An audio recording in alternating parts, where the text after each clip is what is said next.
The cashier looked up when I walked in and said my name. Not my last name, my first name. The way someone says it when they already know you. I'd never been to that town before. I'd never been to that gas station. I didn't know him and he had no reason to know me. But he smiled like we'd met before. And then he asked how the trip was.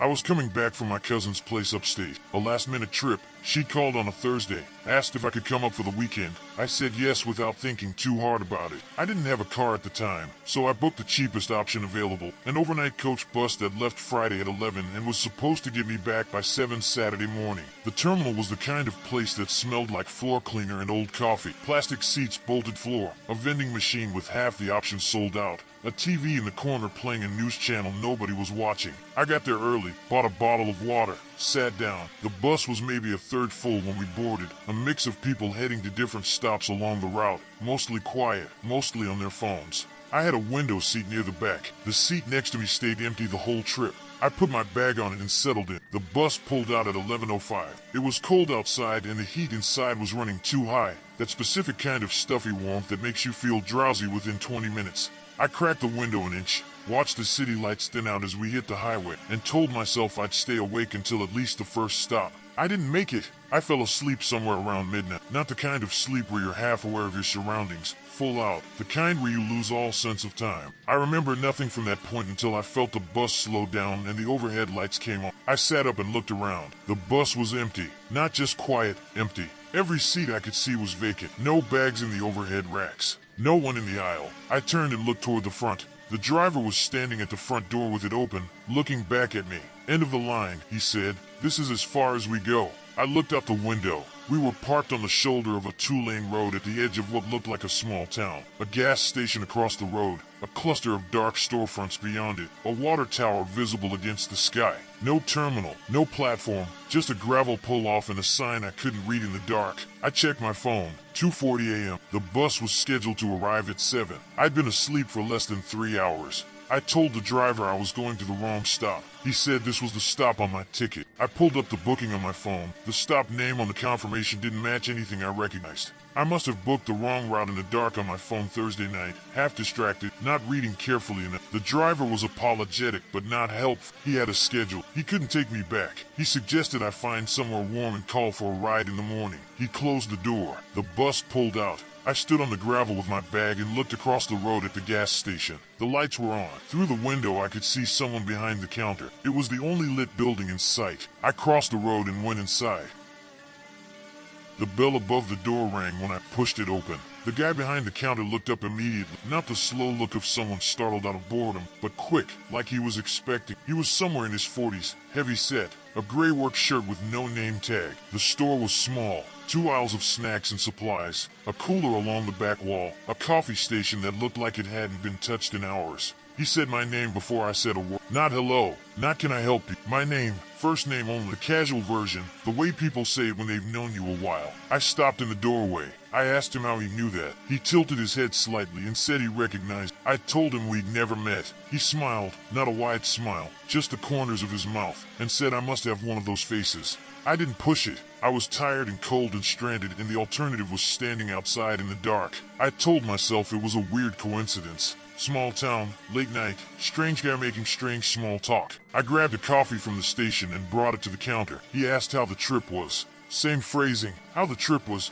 not how are you, not rough night, not you look tired. The trip, like he knew I'd been traveling, like he knew why I was here. I said fine, paid for the coffee, stepped back from the counter and took out my phone to look for a cab or a rideshare that could get me back to the city. No signal, one bar that flickered in and out and wasn't enough to load anything. I asked the cashier if there was Wi-Fi. He said the router had been down since Tuesday. I asked if there was a motel nearby. He thought about it for a second longer than the question warranted, then said there used to be one on Route 9, but it had been closed for a couple years. I asked about a taxi. He said nothing ran this late out here. I asked if there was anyone I could call, a local car service, anything. He said he could think of a few people, but probably none of them would want to drive at this hour. He didn't offer to help me find one. He just watched me. I sat down on a low bench near the door that had a few local newspapers on it. I picked one up without reading it and tried to think through my options. Wait until morning, find a signal, call someone to come get me. It was the only real option. I looked at the time, just past 3. For hours until it was reasonable to call anyone. The cashier hadn't moved. He was leaning against the back counter with his arms crossed. not looking at his phone, not doing anything, just standing there. I noticed he hadn't rung up my coffee on the register. He'd just taken the money and set it on the counter beside the till. I tried to place him. I'm reasonably good with faces. I would have remembered meeting someone like him. There was nothing, no partial memory, no sense of familiarity. He knew my name and I had nothing. Around 3:20 I got 1 bar of signal for about 40 seconds. Enough to send a text but not make a call. I texted my cousin, told her where I was, asked her to call me when she woke up. Send it before the signal dropped. The cashier asked who I was texting. I looked up. He hadn't moved from behind the counter. There was no angle from which he could have seen my screen. I said a friend. He nodded slowly like that confirmed something. I put my phone in my jacket pocket and looked at the door. Through the glass I could see the road outside, empty in both directions. No headlights, no movement. The gravel pull-off where the bus had dropped me was just visible. My own footprints crossed the road in the thin frost.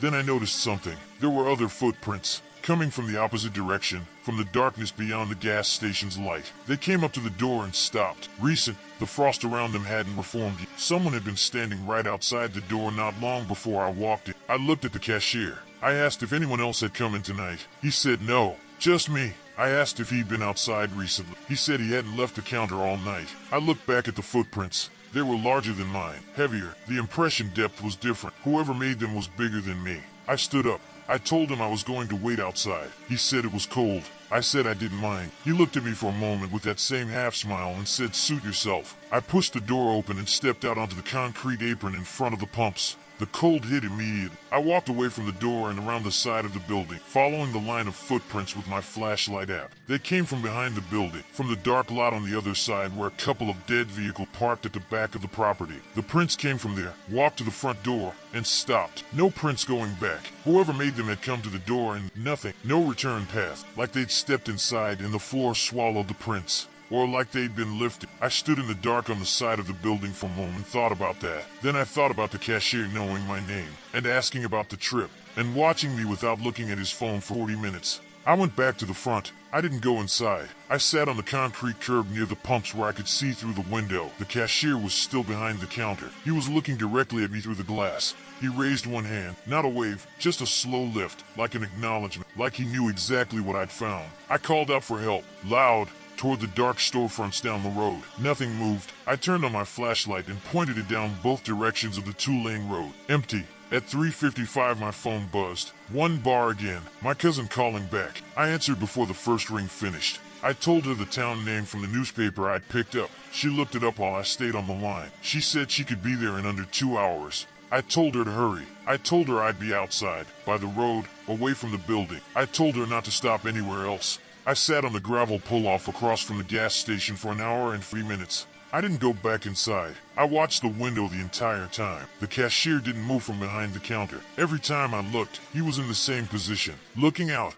My cousin pulled up at 5:35. I was in the car before she fully stopped. She asked what happened. I told her to drive first and I'd explain after. She drove. I told her everything on the way back. She listened without interrupting, which isn't like her. When I finished, she was quiet for a while. Then she asked if I was sure about the name. I told her yes. I'd read it off the newspaper. She said she'd looked it up when I called. The town existed, but the gas station I described, the one on the main road across from the bus stop, had been closed for 4 years. Shut down after the owner died. She'd seen a local news article about it when she was looking up directions. The building was still standing, but it hadn't been operational since. I didn't say anything to that. I've gone back over the details more times than I can count. The coffee I bought, I drank it. It tasted like coffee. The money I handed over, he took it. The newspaper I picked up, I still have it. I'd shoved it in my bag without thinking. It's real. The date on it is 4 years old. I filed a report with the bus company about the wrong drop-off. They apologized and refunded the ticket. They confirmed that my booking had the correct destination listed, the city, not that town. There was no explanation for why the driver let me off it. I looked up the gas station owner. He'd run the place for over 20 years before he died.